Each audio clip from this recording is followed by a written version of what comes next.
The city buzzed with life, the streets pulsing with the energy of New York's elite. Inside one of Manhattan's most exclusive restaurants, where the air smelled of aged wine and wealth, Olivia Bennet stepped through the grand entrance. No flashy jewelry, no designer handbag, just a simple black dress, classic and understated. And that, of course, was enough for people to overlook her. The maitre d', an older gentleman in an immaculate suit, barely glanced at her as she approached the podium. "Good evening," Olivia said, her voice calm but poised.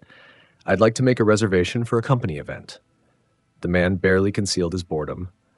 "We're fully booked for private events," he said flatly, adjusting his tie.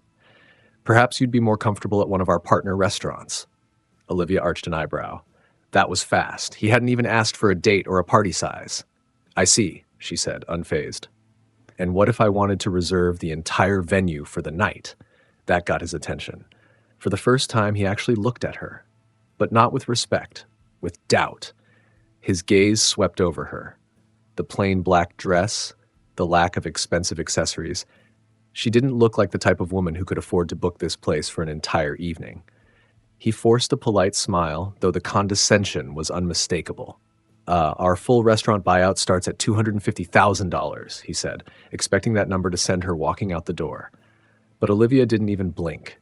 She simply reached into her small leather clutch and pulled out a sleek black card, placing it on the podium without a word. And just like that, the game had begun. The maitre d' barely had time to process the black card on the podium before a new voice entered the conversation. "What's going on here?" A tall man in an impeccably tailored navy blue suit strode toward them, his presence commanding, self-assured. Marcus Caldwell, owner of the restaurant, and a man who believed that wealth had a certain look. Olivia didn't have that look. His sharp eyes swept over her, not with curiosity, with dismissal. Her dress? Too simple. Her jewelry? Non-existent. Her posture? Confident, but too reserved. She didn't carry herself like the elite socialites he catered to. She wasn't worth his time. He turned to the maître d'. "Is there a problem?" The maître d' hesitated, glancing between them before responding. "This lady is requesting a private booking for her company event." Marcus let out a short laugh. It wasn't friendly. He turned back to Olivia, his smile polite but thin. "Our restaurant only serves VIPs, he said, voice dripping with condescension. "Are you sure you're in the right place?" The words hung in the air. Olivia felt the weight of expectation. This was the moment most people backed down. Most people lowered their eyes, made an excuse, and walked away. But Olivia? She was not most people. She tilted her head slightly, eyes locking onto Marcus with cool precision. And then she simply asked, "Define VIP." The maitre went rigid. A waiter nearby froze mid-step. Marcus blinked, momentarily thrown off by her lack of reaction, because he expected her to shrink. Instead, she had just flipped the script. And now, he had no idea who he was really dealing with. The tension in the air thickened. Marcus should have felt uneasy. Something about the way Olivia carried herself, calm, composed, completely unshaken, should have told him that this wasn't just some random woman off the street. But men like Marcus, they only saw what they wanted to see. And what he saw was someone beneath him. Olivia remained poised. "I understand your concerns," she said smoothly. "I'm willing to put down a deposit right now to secure the event." She pulled out her sleek black card again, setting it down with practiced ease. The maitre d' hesitated. A few nearby waiters glanced at each other, because that was not just any card. That was power. But Marcus? He scoffed. He leaned forward slightly, lowering his voice just enough to make it personal. "Such a big party?" he said, mock amusement in his tone. "I'm afraid your budget won't allow it." The words cut through the air like a blade. Nearby customers turned their heads, picking up on the exchange. A low ripple of laughter spread through the room, not loud, but deliberate, because they saw it too. To them, she was just some woman pretending to belong. But Olivia? She didn't react. Not with anger. Not with embarrassment. Not with weakness. She simply tilted her head, her gaze steady. "I'd still like to hear about your gourmet menu," she said evenly. Marcus's smirk widened. "Unfortunately," he said, his voice cool and final, "we won't be serving you today." Then, with a dismissive flick of his hand, he turned his back on her. "Please leave." The maitre d' hesitated, shifting uncomfortably. The staff looked between them, sensing something was off. But the diners? They laughed, because in their world, money didn't just mean wealth. It meant appearing wealthy. And to them, Olivia, she didn't look like she had any power at all. They had no idea how wrong they were. The laughter still echoed behind her as Olivia turned toward the exit. She didn't look back. She didn't argue. She didn't plead for a seat. She simply smiled, a slight knowing smile. And that unsettled the maitre more than if she had yelled. Because people like Marcus expected outrage, expected humiliation. What they never expected, composure. As she stepped outside, the New York evening air was cool and crisp. She exhaled slowly, glancing once at the restaurant's glowing sign before walking toward her waiting car. The chauffeur opened the door for her, but before getting in, Olivia pulled out her phone and sent a single text to Nathan. She didn't need to explain everything in that moment, because soon he'd hear it for himself. Back at the office, Olivia entered the penthouse-level office of Bennett and Carter Enterprises, where the city skyline stretched endlessly behind floor-to-ceiling windows. Nathan Carter was waiting. He turned as she walked in, his tall frame leaning against the sleek mahogany desk. Sharp suit. Watch worth more than Marcus Caldwell's entire restaurant. But most of all, eyes that softened the second he saw her. "You're late," Nathan said, but his tone wasn't accusing. It was curious. Olivia set her clutch down. "I stopped by a restaurant," she said simply. Nathan raised an eyebrow, sensing there was more. She met his gaze, her expression unreadable. "They refused to serve me." A pause. Then Nathan's expression darkened. "What?" She recounted the night. The sneers, the condescension, the laughter. Nathan listened, his jaw tightening as she finished. "He thought I wasn't worth his time," Olivia said with a quiet amusement that only made Nathan's frustration burn hotter. His fingers drummed against the desk. "I'll buy his damn restaurant and fire him myself," he muttered. Olivia chuckled. "That would be too easy." Nathan studied her, recognizing that look in her eyes. She didn't want revenge. She wanted to teach Marcus a lesson about respect, about assumptions, about treating people the right way. Nathan leaned back, crossing his arms. "All right, Mrs. Carter," he said, smirking now. "What's the plan?" Olivia smiled. "Let's show him who he really turned away." Morning light reflected off the gleaming skyscrapers of Manhattan. Outside Caldwell's Fine Dining, a scene unfolded that no one inside was prepared for. A fleet of luxury vehicles, Rolls-Royces, Bentleys, and a sleek black Maybach, glided to a stop right in front of the restaurant. The chauffeurs stepped out first, swiftly opening the doors. Then came the bodyguards. Tall, silent, unmistakably powerful. Following them were personal assistants, dressed impeccably, moving with a level of professionalism that only surrounded the world's elite. And finally, Nathan Carter stepped out, one of the richest, most powerful men in New York.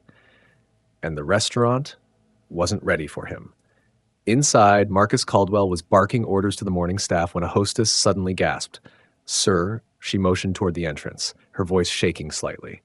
Marcus turned, and his heart nearly stopped. The restaurant, usually a place where he set the tone, where he dictated who belonged and who didn't, suddenly felt too small. His entire demeanor shifted. Gone was the dismissive arrogance of the night before. Now, he plastered on his most practiced, obsequious smile. Because Marcus knew exactly who Nathan Carter was. A billionaire, a titan in the luxury hotel and real estate industry. The kind of client that could put his restaurant on the map permanently. Or destroy it with a single phone call. Marcus hurried forward, practically beaming. "Mr. Carter," he gushed, extending a hand. "What an absolute honor to have you here. Please, right this way. We'll set you up with our finest table." The staff watched, whispering amongst themselves. The same man who had mocked a woman for not looking VIP enough the night before was now acting like a desperate salesman, and he had no idea what was about to happen next. The energy inside the restaurant had shifted completely. Gone was the arrogance. Gone was the casual dismissal. Now Marcus Caldwell was practically tripping over himself to impress his new VIP guest. "Mr. Carter," Marcus said eagerly, leading Nathan toward the private dining area, "I'd be honored to accommodate any request you have." Nathan took his seat, adjusting his cufflinks with deliberate ease. "I'd like to make a reservation," he said. "A private event for 50 people. Marcus's eyes lit up. He could already see the profits. This was the kind of client who could spend more in one night than some people did in a year. "Of course," Marcus said quickly. We'll provide our most exclusive menu, premium wine pairings, personal chefs, anything you desire. Nathan nodded thoughtfully. Then he leaned back in his chair. Actually, he said smoothly, my wife came by yesterday to make this exact reservation. Do you remember? The restaurant went still. Marcus blinked. His mouth opened slightly, but no words came out. His brain raced. His wife? Who? He scrambled to recall a high-profile socialite, a recognizable name, someone draped in designer labels, but nothing came to mind. And then the door opened, and Olivia walked in. The moment Marcus saw her, his entire body went ridge. He had mocked, dismissed, humiliated. The woman he had turned away was Nathan Carter's wife, his face drained of color. The whispers among the staff grew louder, because now everyone understood what had just happened, and Marcus knew he had just made the biggest mistake of his career. The air inside the restaurant was thick with tension. Every waiter, every hostess, even the maître d', all frozen in place. No one dared to move. No one dared to speak. Because the moment Olivia walked in, the entire game had changed. She took a slow step forward, her eyes locking onto Marcus. Unshaken. But her presence alone was enough to make him sweat. So, she said, her voice cool and steady, just because I'm not wearing designer clothes, you think I don't deserve to be served. Marcus's lips parted, but no words came out. He had no excuse, no defense, because what could he say? He had been caught, and not just by Olivia, by everyone. Nathan, who had been watching silently, finally stood from his chair. He turned toward the staff, his voice measured but filled with authority. I don't trust a place where the staff judges customers based on their appearance. A pause. Then, his next words landed like a hammer. I will not host my company event here. The weight of that sentence sank into Marcus's chest like a stone. 50 guests, a premium menu, a night that would have brought in more revenue than a full week. Gone. Because he had judged the wrong woman. The whispers among the staff grew louder. The maître d' looked away, ashamed. A waiter near the back shook his head, suddenly realizing the cost of Marcus's arrogance. And Marcus, he just stood there, pale, defeated, because for the first time, he understood. He had spent his career deciding who was worthy and who wasn't. And today, he had proven that he was the one who didn't belong. Marcus stood frozen, his face pale. The weight of what had just happened crashed down on him all at once. He had lost Nathan Carter's business, but he was about to lose a lot more. Nathan adjusted his cufflinks, his voice cool but firm. Effective immediately, all cooperation contracts between my hotel chain and this restaurant are withdrawn. Gasps rippled through the staff. The whispers among them turned to panic. Because Nathan Carter didn't just own one hotel. He owned dozens luxury resorts, 5-star establishments, places that brought elite clientele directly to this restaurant. And now, all of that business was gone. Before Marcus could even begin to process the full damage, another voice cut through the room. What the hell is going on here? Marcus turned sharply. A man in a perfectly tailored charcoal suit strode inside, exuding authority and power. The staff immediately straightened, because this wasn't just another wealthy guest. This was Victor Langley, the real owner of the restaurant and one of Nathan Carter's closest business partners. Langley's sharp gaze landed on Marcus. I just got off the phone with Nathan, he said, his tone cold. I'm hoping I misheard what he just told me. Marcus stammered. Sir, this is all a misunderstanding. Langley held up a hand. Stop. Marcus fell silent. Langley exhaled, turning toward Nathan and Olivia. My deepest apologies, he said sincerely. I built this restaurant on excellence, not arrogance. Then, without a moment of hesitation, he turned back to Marcus. You're fired. The words landed like a hammer. Marcus staggered back. Wait, sir, please. Langley didn't even let him finish. You've tarnished this restaurant's reputation, embarrassed my staff, and insulted one of the most powerful people in this city. You're done. The restaurant staff held their breath. The same man who had once strutted through these halls, deciding who was worthy of service, now stood alone, humiliated, destroyed. And the worst part? He had done it to himself. The fallout was immediate. By the time Olivia and Nathan left the restaurant, the whispers had already turned into full-blown conversations. By that evening, it was everywhere. Social media erupts. A bystander had filmed the entire confrontation and uploaded it online. Within hours, the video went viral. Marcus Caldwell mocking Olivia, the staff laughing at her, Nathan Carter exposing the truth, the restaurant owner firing Marcus on the spot. And then the hashtags started trending. Hashtag discrimination in luxury dining, respect over wealth, service for all. People reacted instantly. This happens all the time. I've been turned away for not looking the part. I love how she just calmly destroyed him. That's power. Imagine losing a multi-million-dollar contract just because you judged someone's outfit. More victims speak out. As the video gained millions of views, former customers began sharing their own stories. Guests who had been ignored because they didn't look wealthy enough. People who had been given bad tables while rich clientele were treated like royalty. Employees who had been pressured to follow Marcus's discriminatory practices. The restaurant's Google reviews tanked overnight. What was once an exclusive hotspot for the elite had now become a symbol of arrogance and discrimination.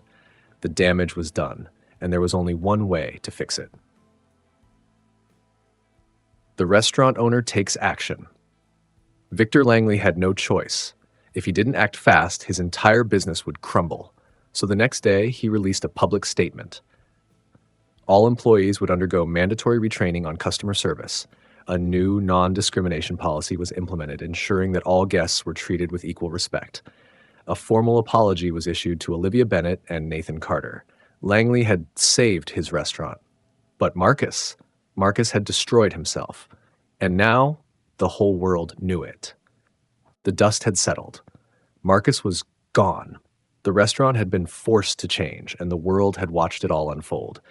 But Olivia, she never wanted revenge. She wanted a lesson to be learned. The interview that changed everything. When a journalist reached out for an exclusive interview, Olivia agreed.